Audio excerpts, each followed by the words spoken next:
Good morning, class.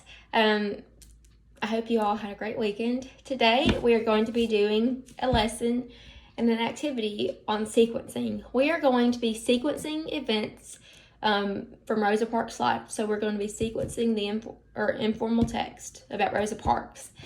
So I need to make sure you guys have your listening ears on today and that you pay very close attention. So I want you guys to direct your attention right now to our anchor chart on sequencing. So I'm going to say it first, and then I want you guys to say it with me, okay? Sequencing, the order in which something happens. Okay, so now I'm going to say it, and you repeat it. Sequencing, everyone say the word sequencing. Good job.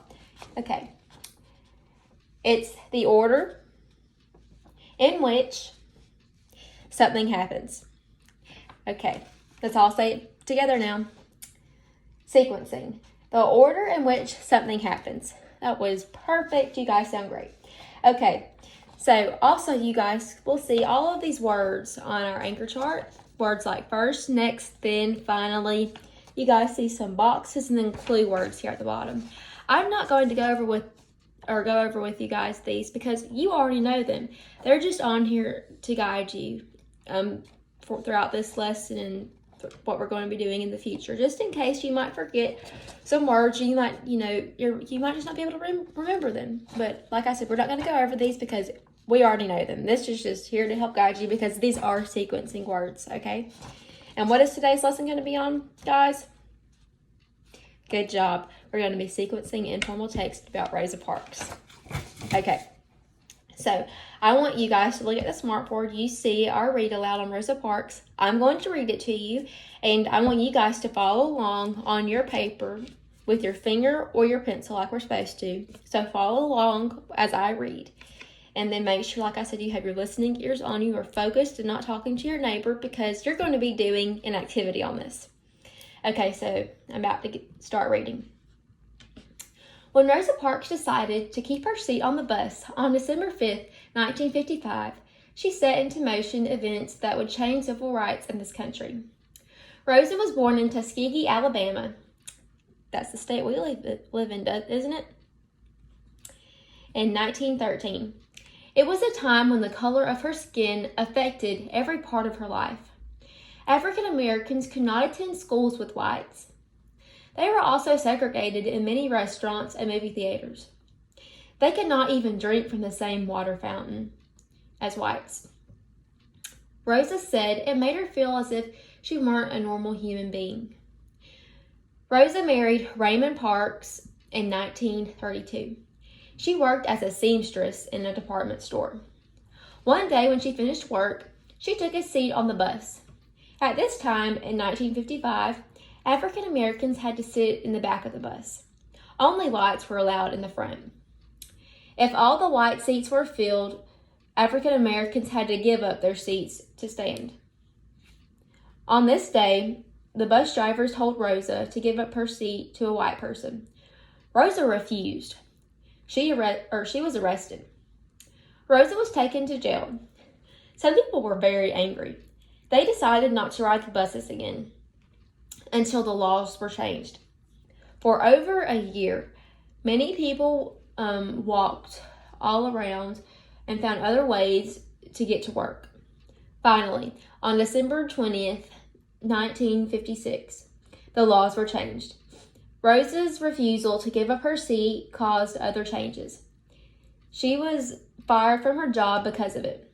In 1979, she won an award for her work in civil rights. She founded the Rosa and Raymond Parks Institution for Self-Development in 1987. Young people came to learn leadership skills there. When Rosa decided to stay seated on the bus, she brought about many changes for civil rights. Okay, so I hope you guys are listening. And now I want you guys to look back at your paper, and you notice there are 6 dates on there, and they have lines on them. It asks us to list the important events in each of the years of her life. Okay, so each of these dates were mentioned in the little short story that I just read, informal text about Rosa Parks, okay? So now I want you guys to independently write them down on the line. So there's a line for 1913, 1932, 1955, 1956, 1979, and 1987. Okay, so you guys, I'm going to give you a couple minutes, and thumbs up when you're done. Or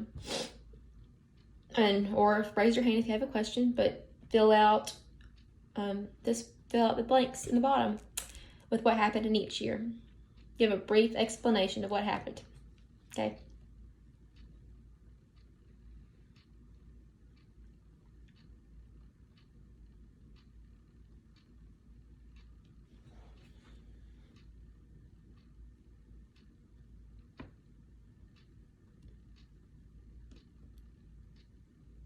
Okay, y'all done? Thumbs up if you're done. Okay, I'll give you a couple more minutes.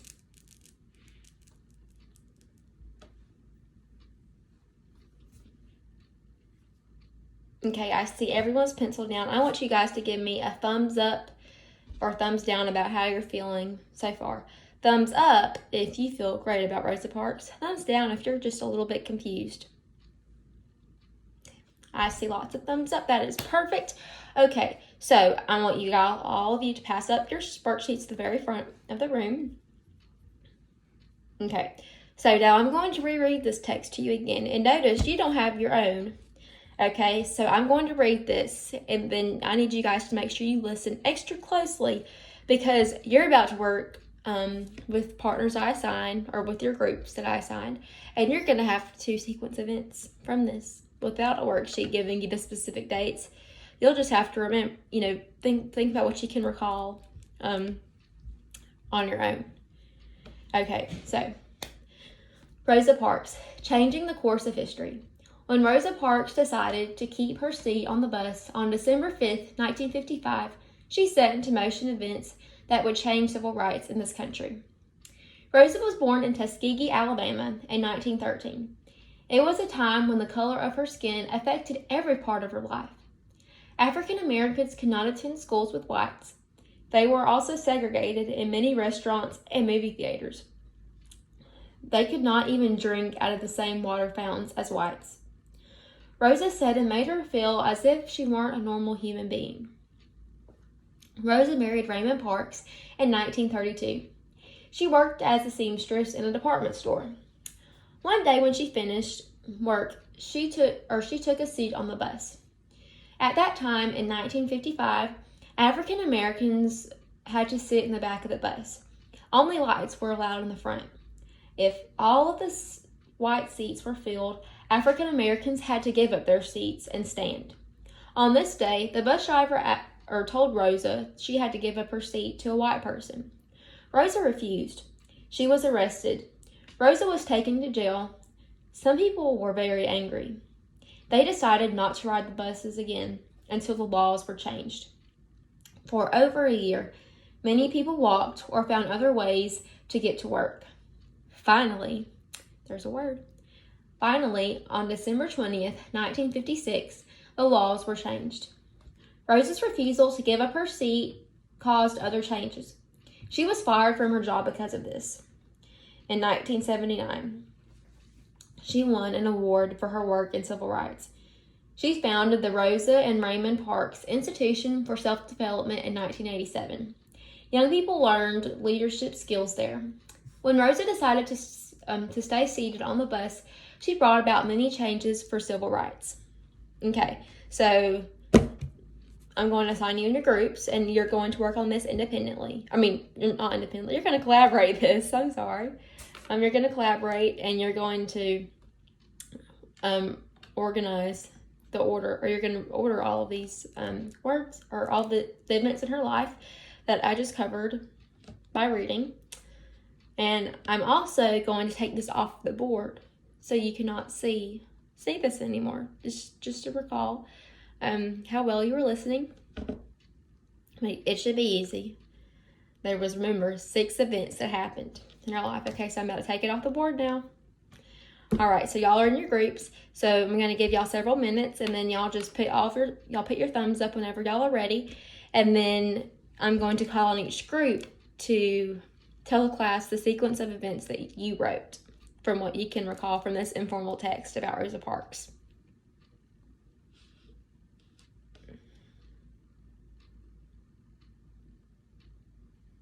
Okay, I see everyone's thumbs up, so I see all of you guys are finished writing the sequence of events that you can recall from the story. I heard lots of good collaboration discussions as I was walking around. Okay, so group 1, y'all say to the class what you wrote. Okay, group 2, go. And group 3. And last but not least, group 4, let's go. Okay, perfect. So I heard lots of good answers. So 1913, she was born in Tuskegee, Alabama. Okay. 1932, she married Raymond Parks. 1955, she refused her seat on the bus to give it up, and she was also put in jail because of it. In 1956, the laws were changed. 1979, she won an award for her works with civil rights. And then 1987, her and Raymond founded the Self-Development Institution, and it's where people got leadership training and learned leadership skills. Okay, good job. You guys kiss your brains. That was perfect. You guys had your listening ears on because y'all aced that. Okay, so now we're going to wrap our lesson up for today. And we are going to do some independent work again now, since we've had our collaboration with our groups. So I want you all to get out a sheet of paper. Okay, and I want you to write the definition of sequencing. What sequencing is on it. I'm going to give you just a second to do that. Okay, and now that you guys have, it looks like to me everyone has wrote the definition. I'm going to pass out to you your exit slip, which is a 3-2-1. You have to write 3 facts that you learned, 2 personal thoughts, maybe something you thought was interesting or cool, or something just an interesting fact you never heard before. And then 1 question that you still have lingering, maybe that this text did not cover. So 3 facts, 2 personal thoughts, something you thought was cool, or maybe you got to learn something even more in depth that you had never really thought of before. Just something interesting, and then 1 question you still have. And I want you guys to come give it to me before you leave. So do your 3-2-1 based on our Rosa Parks. Read aloud. Okay, thank you.